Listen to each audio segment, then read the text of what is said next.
Mais il doit aussi penser à son copain qui combat à ses côtés.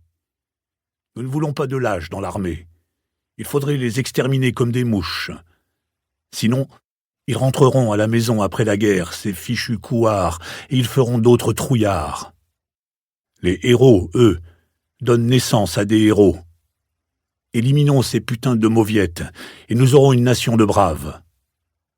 L'un des types les plus courageux que j'ai vus durant cette guerre travaillait sur un poteau télégraphique, au beau milieu des combats, en Tunisie. Je me suis arrêté pour savoir ce qu'il foutait là-haut par un moment pareil. Et il m'a répondu « Je fixe un câble, mon général. » Je lui ai demandé « N'est-ce pas un peu risqué de faire ça maintenant ?»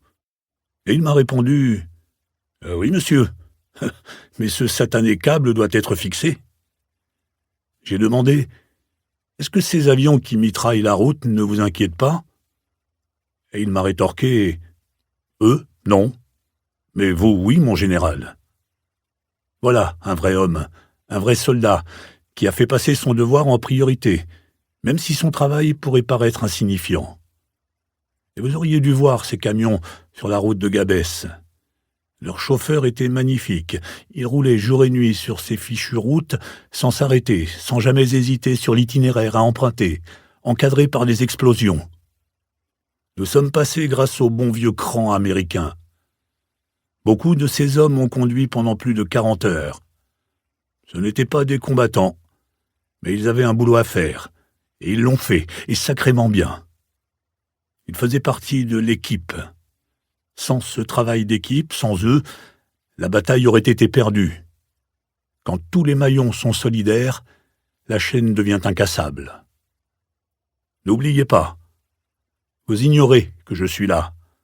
Aucune mention de ma présence ne doit apparaître dans vos lettres. Le monde ne doit pas savoir ce qui a bien pu m'arriver. Je ne suis pas censé commander cette armée, je ne suis même pas censé être en Angleterre. Laissons ces fichus boches être les premiers connards à le découvrir. Je veux les voir, un de ces jours, se dresser sur leurs pattes arrière et hurler « Mon Dieu, c'est cette putain de 3e armée, et à nouveau ce fils de pute de Patton !» Nous voulons les expédier en enfer. Nous voulons y aller et mettre de l'ordre dans cette saleté. Ensuite, nous devrons faire une petite excursion contre ces salauds de Jap, et nous nettoierons aussi leurs repères, avant que les Marines ne s'en attribuent tous les fichus honneurs. Bien sûr, nous voulons tous rentrer au pays. Nous voulons tous finir cette guerre. Mais vous ne pouvez gagner une guerre en restant allongé.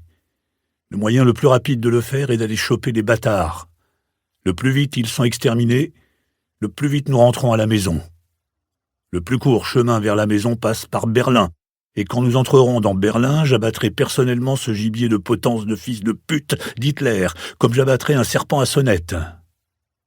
Lorsqu'un homme se planque, il finit toujours par se faire tuer.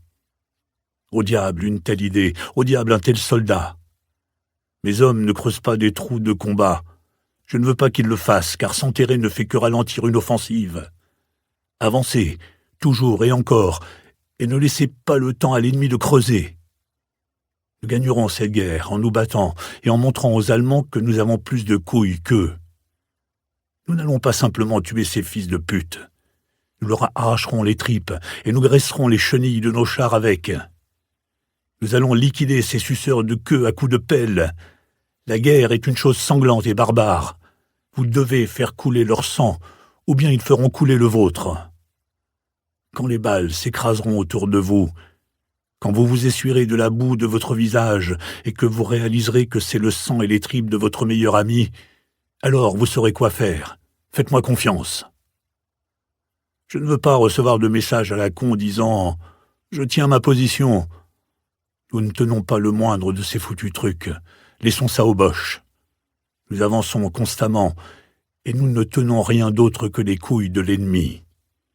Nous allons les lui tordre et lui botter le cul.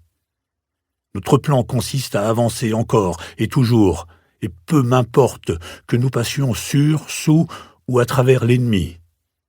Nous allons le transpercer comme un tas de merde. Parfois, on se plaindra que nous poussons trop durement nos gens. Je me fous complètement de telles jérémiades, car plus nous pousserons, Pour continuer à écouter ce livre audio gratuitement, cliquez sur le lien dans la description et vous pourrez l'écouter en entier sans frais grâce à l'essai de 30 jours d'Audible.